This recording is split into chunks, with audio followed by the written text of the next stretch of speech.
What's going on, Lions fans? Welcome to the Pride Detroit YouTube channel. I'm Meko, joined by my guy Morgan here. And Morgan, we're here today to talk UDFAs. Now that the draft is officially over, we know who the Lions have picked with all of their draft picks. The recruitment of new talent doesn't stop though. Once the final round of the draft ends, we still have to go through UDFAs. The Lions are going to have a rookie mini camp next week. So there's a lot of new talent still coming in. And while UDFAs may not get the same hype as actual draft picks, we've seen across the NFL that there's always a handful of guys that at least push or at least put up a good enough fight to either make a roster or at least, be key pivotal pieces on those teams' practice squads once the season starts. So, kind of wanted to kind of get together and just go through a couple guys here that we believe that actually could, push to make a roster spot or at least again get on the practice squad for this Lions team. Yeah, Miko, like every year seemingly there's a couple guys that are UDFAs that end up making serious noise in the league. It just happens year in and year out, which is a great thing because it just provides more competition, right? Like you never know, like some of these veterans are guys that think they have a spot solidified. They see a UDFA come in and that UDFA is hungry. Like they typically only got a small signing bonus. Yep. They know they're up against it, so they're kind of just out there playing loose and playing fast, right? Trying to make the team. So, yeah. No, and I'm right there with you. And I think one thing that I think we kind of gotta be to kind of set the tone for this video, right? I don't want to get in here and run through every UDFA because the reality of the situation, Morgan, not all of these guys are going to make the roster. Not all of these guys have a good chance of making the roster because it's not because, again, the Lions have somehow turned up their noses at UDFAs, but the roster has improved so much that unlike 2 years ago where it was a really strong chance that, one or two guys could make the roster because the Lions had so many holes, this team is pretty solidified. And I think that in itself is going to make it very difficult for a couple of these guys to really try to crack this roster or to really, they're going to really be, climbing uphill to make an impression. Exactly, Miko. And that's a great point. You think about it, right? Like the Lions have had Brad Holmes and Dan Campbell got here in 2021, and they've had 3 years now to start, getting their plans together and building this thing the way they've wanted it. And they built it fast and they built it strong. So you have this deep roster just about everywhere now. So yeah, to your point, like it's going to be tough for any of these guys to make it. Whereas, 3-4 years ago, there was quite a few guys making it because that's what teams have to do when they're up against the salary cap. Typically, if you look around the NFL and you find a team that has a bunch of UDFAs on their 53, yeah, they're probably up against the cap and they're probably having to make some tough decisions. They're shopping in the bargain bin a little bit, if you will. Yep. But the Lions are in a really good, healthy cap situation. So yeah, some of these guys, and we're going to get into them, but they would really have to ball in order to make the 53. There is a good chance a few of them could land on the practice squad, to your point, especially with the expanded practice squads that took place, a couple years ago now. Yeah. Which I love. I want the next step is to get the NFL to expand active rosters, in my opinion, since they've made the season longer and whatnot. So, but yeah, it's excited to get into it. And there's a couple guys on here that we should definitely talk about. I'll let you pick up though. Yeah. And I think we got to kind of start with the guys. I think when it comes to UDFAs, the easiest way of saying it is follow the money, right? With the guys that get, more guaranteed money or get higher signing bonuses, those are the guys that at least give you some indication that there's a little more belief in that this player can push for a roster spot or, again, at the very least, make it onto the practice squad. So of the UDFAs that the Lions signed, they have 4 guys that did receive guaranteed money or receive some sort of amount of guaranteed money. And let's start with the very first one with Isaiah Williams. Yeah, and shout out Eric. I love that he always, because it really is a good way to look at it. You follow the money, whether someone's getting paid as a UDFA or how many assets have been, poured into and acquiring a player. But anyways, yeah, Isaiah Williams, man, good skill set. Illinois has been a nice little hotbed lately. Like they've put out a lot of good players. You look at Kirby Joseph, Witherspoon in Seattle. they've been Johnny Newton. Really, we really liked us some Johnny Newton. Where Yeah, he end up? I do not Man, remember. they got a baller. I really like that guy. But yeah, Isaiah Williams, it's going to be tough, man. Like they paid him a good chunk of change, and he could definitely end up on the P squad. If they were able to stash him there, that'd be great. But you're already looking at the depth, right? And it's Mm-hmm. it's already a pretty deep room. You have Amon-Ra, St. Brown, Jamison Williams, Donovan Peoples-Jones. You still have Tom Kennedy. You have Maurice Alexander. You got Khalif, you got Antoine Khalif, Green. excuse me. Yeah, it's a deep room. It's so there's room there, like maybe, but it's going to be tough. It's going to be tough sledding anywhere you look on this roster because, like I mentioned, they've had a little bit of time to get this thing the way they want it. They're not. I think they're close to having it just as like a machine that can just keep rolling, and they just plug things in, and it just keeps on rolling. But they're almost there, and we love that, right? Yeah, and Isaiah Williams is someone, like you said, at Illinois was fairly successful.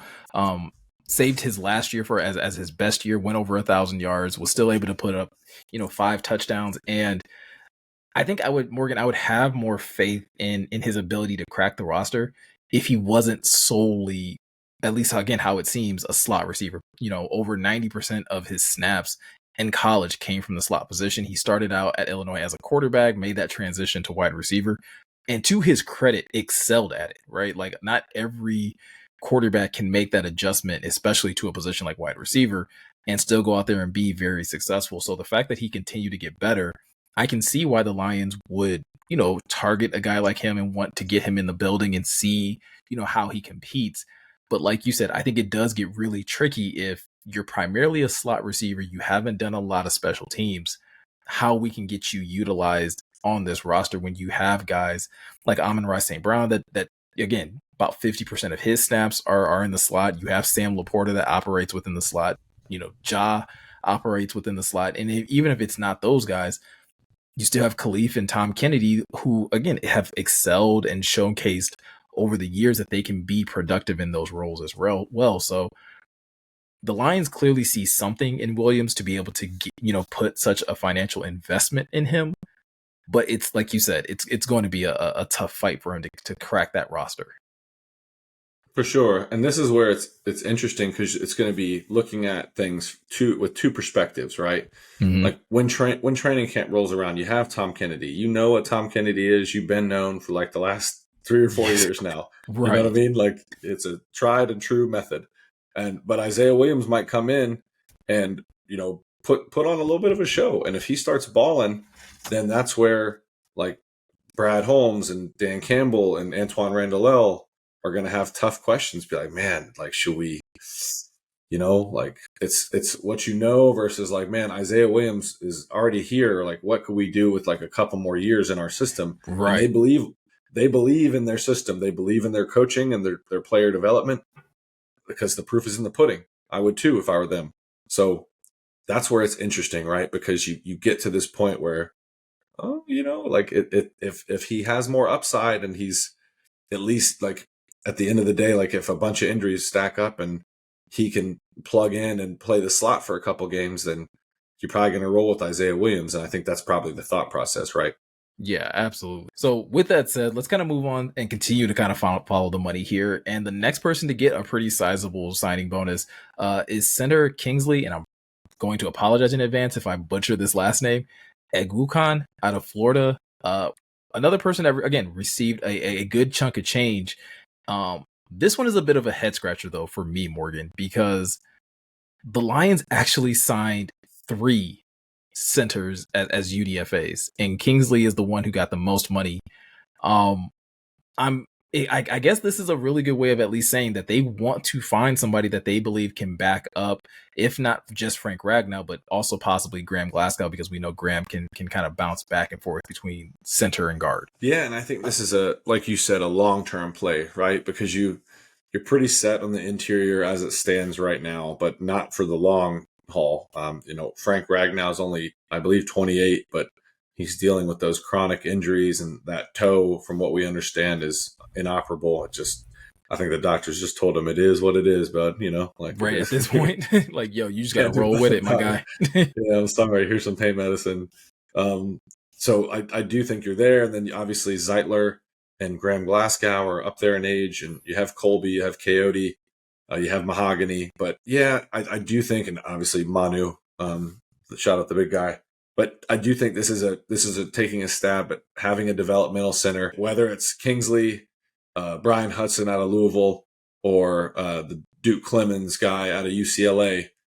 If one of them shows out in camp and they do well enough to earn a spot on the roster, probably on the practice squad, just because you start doing the numbers, there's not going to be a whole lot of room on the offensive line for developmental guys.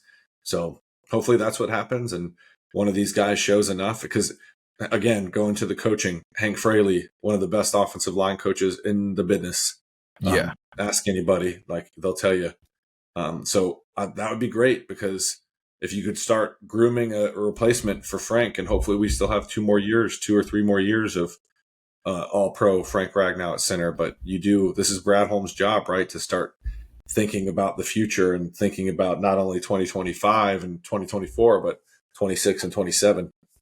Yeah, and Kingsley is one of those guys out of Florida that they, during his time there, he was there for 5 years, as a college player, had 2 years where he, it looks like he, played a good, healthy amount. He is the player that I have the most questions about, but it's funny because he got the most money. But then you look at someone like Duke Clemens out of UCLA, smaller signing bonus, but you look at, again, and I know PFF isn't gospel, but you look at what he was able to do from a PFF standpoint and just how productive he was, in college. It just seems like Duke might have a little bit of an edge over Kingsley once camp kind of kicks off, and just, seems like a more surefire prospect again on paper. But that's the beauty of camp. That's the beauty of, competition, is that these guys are going to be able to battle it out, and they're going to have to prove it on the field on which one of them, ultimately gets to have one of those final roster spots. Yep. And that's the beauty of it. And that's what they're going to sell it as, from the opening a rookie mini camp all the way to the, last cut down day. It's just competition, man. You got to come in here and compete, win a spot, and hold on, because this ship is only going up. You know what I mean? Like it's a good program, good organization to catch on with. So I hope a lot of these players know that now, like, especially if you're an offensive lineman. Yeah. Every position, but this is a really good place to land, man. I think I read something about Manu, and his coach was wanting him to land with either the Lions or the Eagles, just because of situation, the offensive line coaches. And I was like, damn, we made it. That's pretty cool. Yeah, that's something that's really reassuring when you know that, other prospects and other coaches of other, programs are looking at your team and like, no, they develop these players really well. The Lions have that when it comes to their offensive line.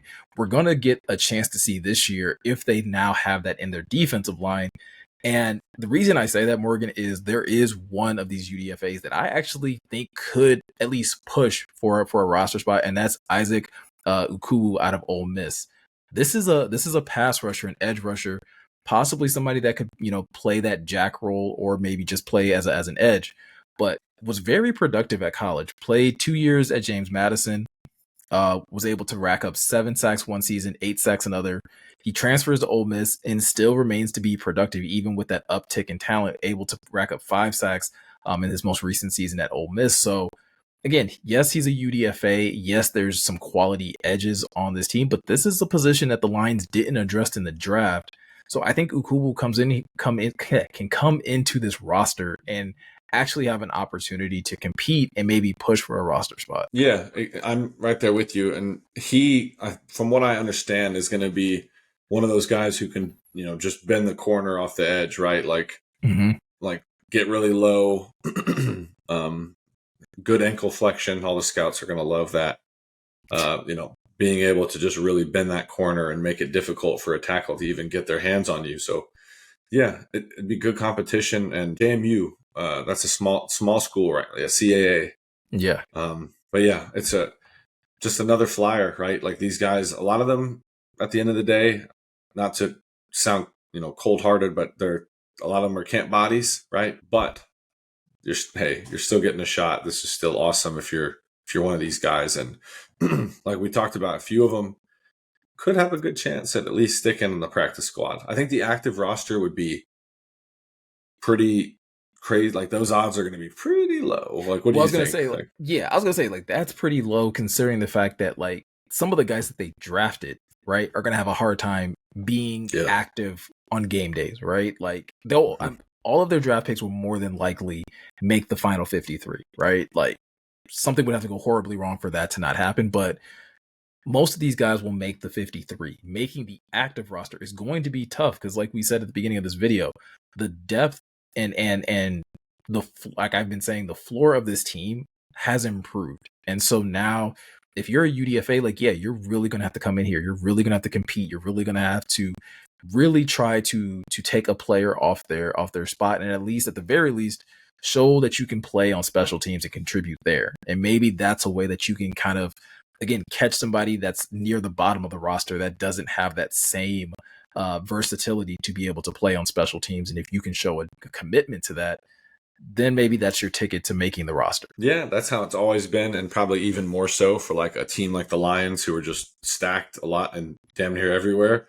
But yeah, you're gonna have to find anything that can make it stick. Like whether you're like, oh my, like I could actually be a gunner on this roster, or you know, I could be kick return and kick off are going to be bigger deals now, because I do think there's going to be more of a propensity for like bigger plays just with the new setup that they're adopting, and it should be exciting. Like, Yeah. you know, so yes, like some of these guys, like if you're a big linebacker or an edge that can run a little bit, shoot, like if you really start blocking your butt off on kick return, you could find Dave Fitt might make a case for you to make the team. You know, you never know.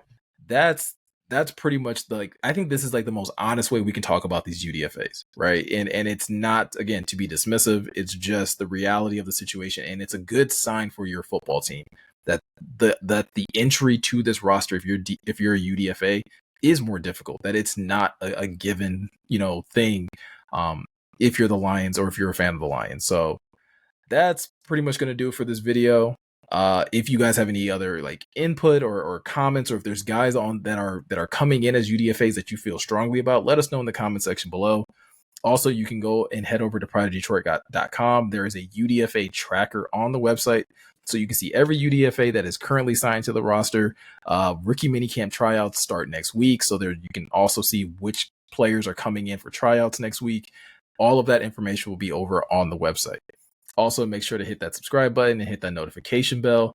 That way you can be notified anytime we upload new articles, or anytime we upload new videos, or once we start going live again, because hopefully we can start doing that really soon. But with all that said, I'm Meko. He's Morgan.